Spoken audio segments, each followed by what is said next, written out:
Eu tentei compreender a postura da vida.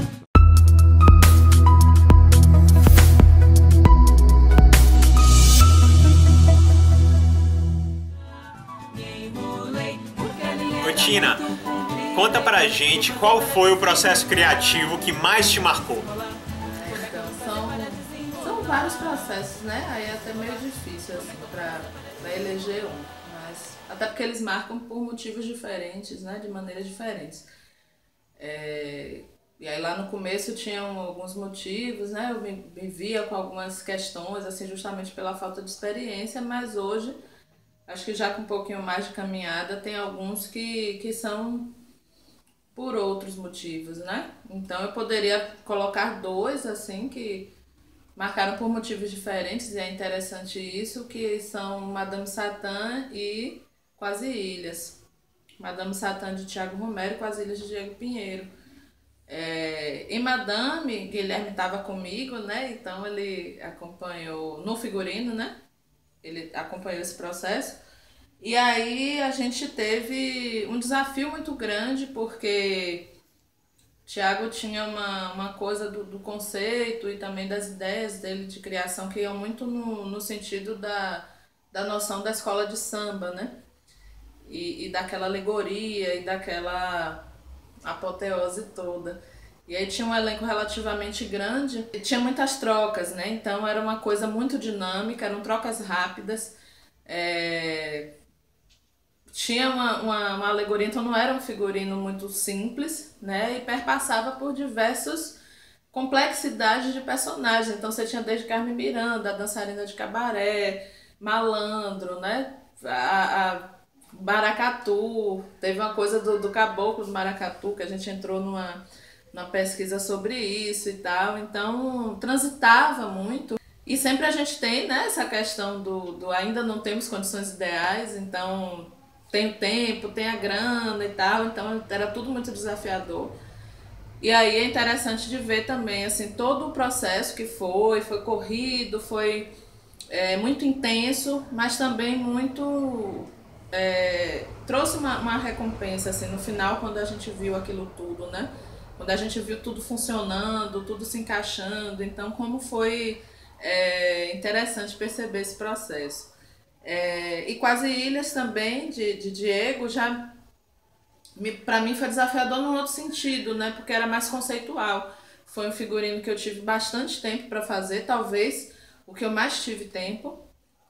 Mas eu me pegava muito mais com uma questão conceitual.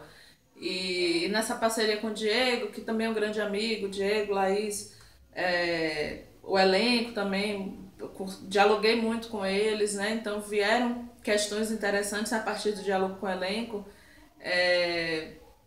mas era interessante pensar assim, esse aspecto conceitual e ele me pedia assim, eu queria um figurino que corte, um figurino que tensione essa performance e tal, e aí eu ficava me perguntando, né, que figurino ia ser esse, o que é que ia ser isso, dentro daquela estrutura ali, né, era um figurino que ia molhar, que ia passar por diversos processos ali, né, dentro da proposta.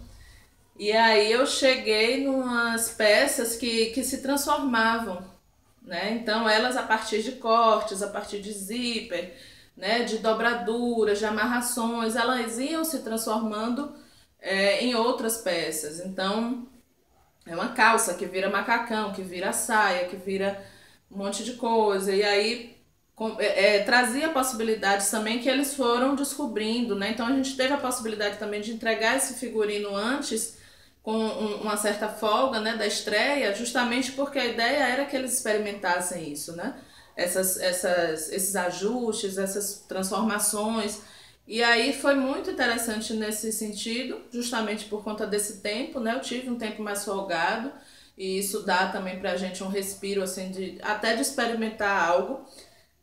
E desse conceitual. E aí, no final das contas, ele virou pra mim e disse assim, poxa, você fez um figurino que performa, né? O figurino tem uma performance dele também e provoca a performance dos artistas, né? Do elenco. Então, era justamente nesse ponto E aí é que a gente encontrou, né, esse figurino que corta, era muito nesse sentido, de algo que em si tem uma proposição, mas que também estimula outras proposições no corpo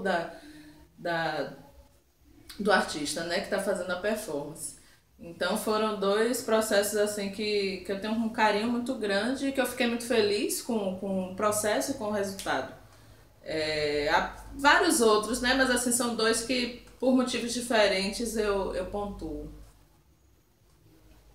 Eu imagino que com as ilhas deve ter sido bem ímpar mesmo, porque é muito difícil, né, ter esse tempo de experimentar o figurino, de uma folga antes da estreia.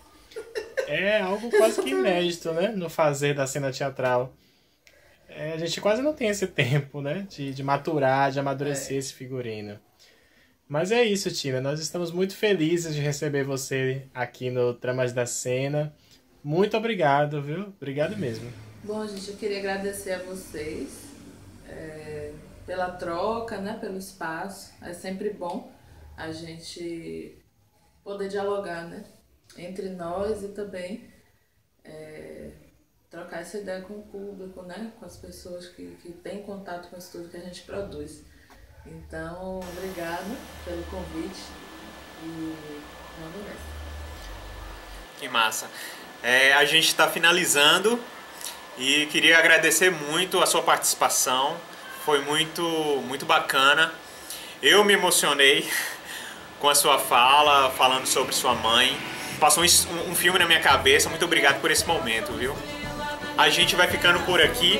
Esse foi mais um Tramas da Cena com Tina Mello e até a próxima. Na linha do céu sou estrela, na linha da terra sou rei, mas na linha do fogo sou triste pelos mares que eu não